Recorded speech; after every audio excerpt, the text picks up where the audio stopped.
essa indisposição do ministro Flávio Dino de cooperar com a investigação na entrega das imagens. Uma justificativa um pouco triste quando ele fala que as imagens apagaram de forma surpresa. Todas as imagens do Ministério de Justiça funcionam dentro de um circuito interno. Elas são integradas. Como que algumas imagens são apagadas e outras não são apagadas? Não faz sentido nenhum isso. E eu gostaria que o senhor colocasse isso no seu relatório. É de extrema importância, é de extrema relevância. E olha esta notícia. Ex-número 2 do GSI conta tudo e diz que 8/1 não teria acontecido se G. Dias tivesse passado informações. É isso mesmo que vocês escutaram. O ex-secretário executivo do Gabinete de Segurança Institucional da Presidência da República, o general Carlos José Russo Assunção Penteado, prestou depoimento na Comissão Parlamentar de Inquérito, a CPI da Câmara Legislativa do Distrito Federal. Em sua fala, o general assegurou que Gonçalves Dias, então chefe do GSI, não informou de alertas da Agência Brasileira de Inteligência, ABIN, sobre o risco de invasão de prédios públicos durante os atos do 8 de janeiro. Penteado contou que só foi comunicado por volta das 14h50. Agradecer, general Penteado, pela presença do senhor aqui hoje. É muito importante a gente estar ouvindo as pessoas para poder realmente chegar a um relatório que vai condizer com a verdade. Gostaria de cumprimentar também o advogado do senhor. Várias das minhas perguntas já foram sanadas por alguns dos outros parlamentares, mas eu gostaria, antes de fazer algumas breves colocações. A gente vê, deputado Thiago Manzoni, que o modus operandi da esquerda, ela sempre segue um padrão. Falar em verdades, mas sempre com um tom de deboche. Foi feita uma pergunta ao senhor mais cedo, falando, mas os manifestantes, os agressores, não eram senhorazinhas? Não eram pessoas que estavam orando? Mas nessa tentativa de ser irônico e nessa tentativa de ser sarcástico, acabou provando justamente o que os deputados da direita já vêm dizendo. Que as pessoas que estavam nos acampamentos não eram as mesmas pessoas que foram vandalizar a Praça dos Três Poderes. Não era o mesmo público, não eram as mesmas pessoas. Por isso que não tinham senhorazinhas lá orando, invadindo o Planalto, porque não era o mesmo público. Tanto que no dia 6 de janeiro foi constatado que tinham 300 pessoas no QG. Mas no dia 8 chegaram mais de 80 ônibus para dentro do Distrito Federal com 4.000 pessoas. Não era o mesmo público. Agora, vou falar um pouco sobre algumas pessoas que foram jogadas para a crista, por enquanto. Já teve ex-ministro que foi preso, que estava a 5.000 quilômetros dos Três Poderes. 5.000 quilômetros. Vários PMs que foram afastados, presos, tiveram suas reputações manchadas. Os mesmos PMs que foram atacados, que foram agredidos, que foram espancados defendendo a democracia desse país no 8 de janeiro. Mas mesmo assim, eles foram arrastados pela lama. O Ibanez, governador Ibanez, foi afastado de forma arbitrária por 66 dias, porque pensaram que talvez ele pudesse ter algum conhecimento de alguma coisa, de forma preventiva afastaram ele. E foi o relatório do próprio Capelli que isentou ele de qualquer tipo de responsabilidade. E em contrapartida de tudo isso, general, a gente tem duas figuras extremamente polêmicas que estão nitidamente ocultando fatos, dificultando as investigações, tanto nessa CPI quanto na CPMI, que por enquanto não aconteceu nada com eles. Eles são os intocáveis. Primeiro é o G. Dias. É tanta coisa para falar do G. Dias que eu não sei nem onde começar, deputado Hermeto. Mas eu vou pegar uma matéria que saiu do Metrópolis, que fala o seguinte: G. Dias mentiu 11 vezes em depoimento à Polícia Federal. 11 vezes, deputado Thiago. Quase que ele chegou no número da mentira, que é o 13. Quase que ele chegou.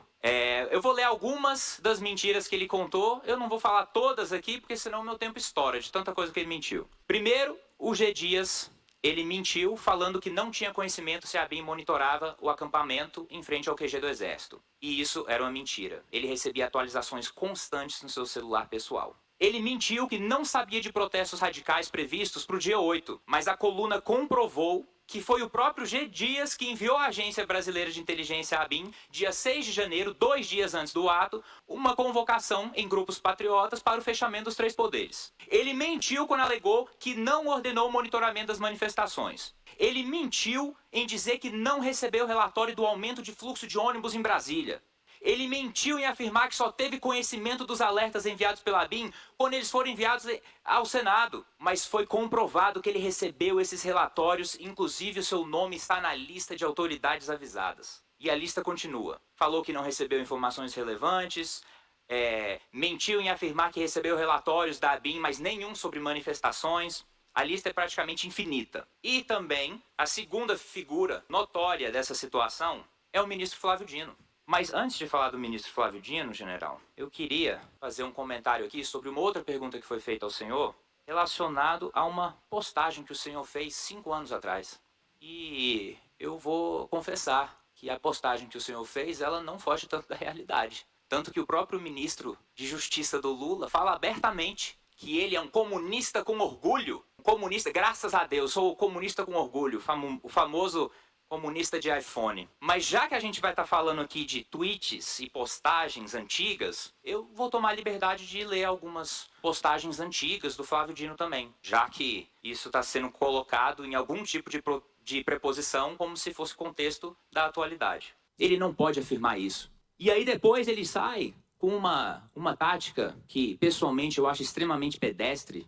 Você faz um curso de oratória, um curso de debate, a primeira coisa que eles te ensinam é usar a tática de reduzir fatos ao absurdo. Reduzir ao absurdo. Ele fala assim, vocês não vão encontrar OVNIs nessas imagens? Por que ele fala assim? Ele fala assim para a audiência ficar mais leve, ficar mais descontraída, para ela dar umas risadas, para distrair as pessoas do fato de que ele foi omisso. Ele faz isso de forma proposital. E eu queria entender como que a gente tem uma pessoa que foi presa, que estava a 5.000 quilômetros dos três poderes, e a outra estava a 5 centímetros dos vândalos, servindo água para eles, e ele não foi preso. Por que o governador Ibanez foi afastado 66 dias e o ministro Flávio Dino não foi afastado? Eu não estou aqui para formalmente acusar ele de nenhum crime. Mas se a gente vai usar a tese de que precisam afastar autoridades a fim de não comprometer a investigação, por que um governador é afastado e o ministro da Justiça não é?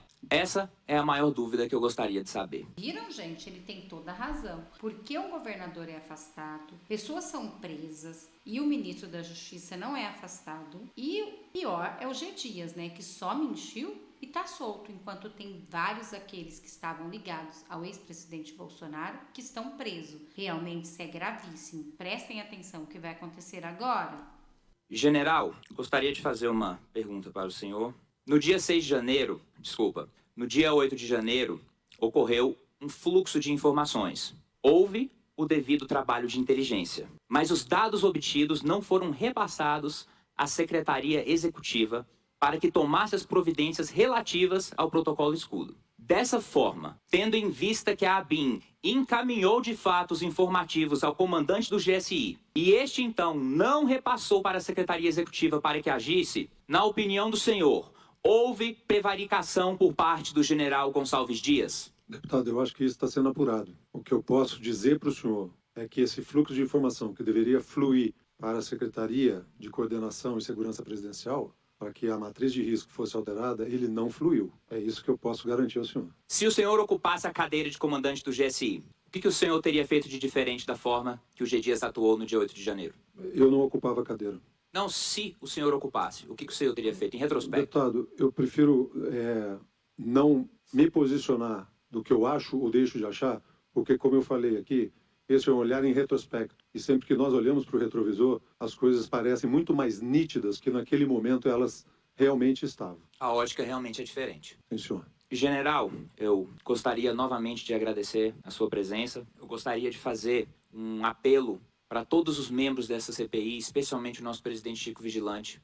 Há algumas semanas atrás foi aprovado um convite para o ministro Flávio Dino. Mas em luz de todas essas informações, de todos esses fatos, de toda essa sequência de ocorrências, eu gostaria que tivesse uma movimentação para ele ser convocado para poder prestar esclarecimentos a essa CPI. E eu gostaria, deputado Hermeto, que no relatório do senhor constasse esse cronograma de fatos, essa indisposição do ministro Flávio Dino de cooperar com a investigação na entrega das imagens. Uma justificativa um pouco triste quando ele fala que as imagens apagaram de forma surpresa. Todas as imagens do Ministério de Justiça funcionam dentro de um circuito interno. Elas são integradas. Como que algumas imagens são apagadas e outras não são apagadas? Não faz sentido nenhum isso. E eu gostaria que o senhor colocasse isso no seu relatório. É de extrema importância, é de extrema relevância. E para finalizar, General Penteado, mostraram um vídeo aqui do general G. Dias falando que ele não chamaria o senhor novamente, que ele não iria te contratar. Peço que o senhor não fique chateado com isso. Se eu fosse o senhor, eu me sentiria até elogiado, porque trabalhar com uma pessoa que mente mais de 11 vezes para a Polícia Federal é mais um indicativo. Ele não querer chamar o senhor para trabalhar com ele, do mau caratismo dele, do que da performance e da competência do trabalho do senhor. Eu agradeço e eu cedo o resto do meu tempo. Presidente, é só um pedido para esclarecimento. O deputado Fábio tinha falado, e eu falei da apresentação, 3 apresentações formais que foram feitas ao ex-ministro agora, Gonçalves Dias. Eu só queria que colocasse o slide 1, por favor, só para mostrar. Essa foi a primeira apresentação feita por mim na Secretaria de Segurança e Coordenação Presidencial a ele, que estava indicado pela transição para os eventos de posse. E a cópia completa dessa apresentação, ao final eu passarei às mãos do presidente, para que conste aqui, né, os autos desta CPI, porque tem realmente a forma de materializar como foi feita uma transição num gabinete que eu considero de Estado da estrutura do Brasil. Então, obrigado, presidente. Era só para mostrar que essa transição, do ponto de vista do gabinete, ela foi feita e foi muito bem feita. Obrigado. Viram, gente? Ele colocou a boca no trombone, entregou tudo. E agora, vocês viram? 11 vezes ele mentiu na Polícia Federal. E ainda chamou o outro de incompetente. É grave ou não é isso que está acontecendo no nosso Brasil? É de extrema importância que o povo saiba o que está acontecendo no nosso Brasil. Por isso que eu peço para vocês, compartilhem muito esse vídeo, porque assim as pessoas ficam sabendo a verdade, que com certeza a mídia não mostra.